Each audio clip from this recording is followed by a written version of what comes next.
Retour au Burkina et cap sur la région des Hauts-Bassins pour jauger le niveau de résilience des personnes déplacées internes. Elles sont 52 000 recensées à ce jour, dont 18 000 femmes dans leur lieu d'accueil. Et comme vous allez le voir, certaines tentent de se reconstruire à travers de petits commerces ou élevages. Comment s'en sortent-elles? Élément de réponse dans ce dossier signé Drissa Traoré et Widja Rokiasanou. Elle récolte ainsi les fruits d'une semaine de formation en agroalimentaire dont elle a bénéficié en août dernier. Des brochettes de soja vendues à 50 francs l'unité pour assurer les repas quotidiens d'un mari et 5 enfants. Nous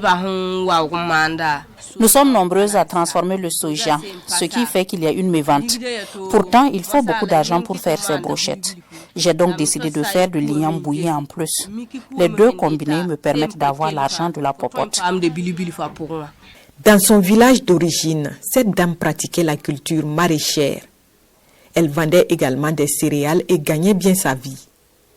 Ici, elle et sa famille vivent dans cette maison de 2 pièces qu'elle loue à 7 500 francs le mois dans ce quartier périphérique depuis bientôt 1 an. Cette élève est arrivée là également début 2022. En terminale, elle vient juste de retrouver le chemin des classes après une année blanche. Aujourd'hui, la jeune fille cumule les cours avec l'élevage de ses poules reçues à l'issue d'une formation en aviculture. 4 poules et un coq qu'on nous a donné. Parce que l'élevage là même, en tout cas, c'était mon objectif. Je désirais même depuis mon enfance entreprendre dans l'élevage. Mais ça aussi, c'est pas du tout facile parce que vu les moyens, on n'arrive pas à les donner, ils vont manger suffisamment. Les moyens financiers, c'est aussi ce qui manque à cette mère de 4 enfants pour mettre en pratique les connaissances acquises dans la fabrication du sumbala, du beurre de karité et du soja. Je n'ai ni l'argent, ni le matériel nécessaire pour commencer. En attendant, je vends des condiments, je les prends à crédit et je rembourse après la vente. Je profite économiser un peu. Si je pouvais avoir 100 000 ou 75 000 francs CFA, je pourrais me lancer.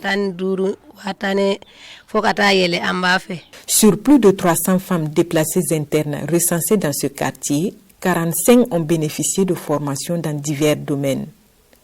Fières d'afficher leur attestation, elles se voient cependant confrontées à l'absence de fonds pour se lancer. Je ramassais les morceaux de fer et des sachets plastiques usagés que j'ai vendus. Je faisais aussi de petits travaux ça et là. Et pendant la saison pluvieuse, j'ai cultivé pour des propriétaires de champs en raison de 1000 francs la journée. C'est en économisant cet argent que j'ai eu mon fonds de commerce. C'est en cultivant aussi dans les champs que j'ai payé 2500 francs d'attiqué et un demi-kilo de poisson pour entamer mon commerce. Je me promène avec ça pour vendre. Mon mari se débrouille dans les sites d'orpaillage pour nous payer des céréales. Moi, j'assure la popote. Ne fait que les apprécier puisque de toute façon, elle aussi, elle se débrouille. Pour avoir ces fonds-là, c'est très compliqué. Vous savez, quand un pays arrive, finalement, il n'a rien. Il cesse d'abord à se nourrir d'abord. Et la majorité même viennent sans les hommes. Malgré leur combativité, ces femmes ne peuvent qu'avoir le regard tourné vers l'autorité. Et à la direction régionale en charge de l'action humanitaire de la région des Hauts-Bassins, des actions seraient justement en cours. Nous sommes effectivement en train de boucler une identification pour une cash transfert avec l'appui du Conseil national de la protection sociale. Ça va aller dans ce sens. Voilà, ils vont recevoir des fonds, ça va leur permettre de pouvoir mener des activités. Donc, sur les 52 000, je disais que nous avons 18 000 femmes. Si on pouvait autonomiser toutes ces femmes, et on a 18 000 familles qui sont autonomisées.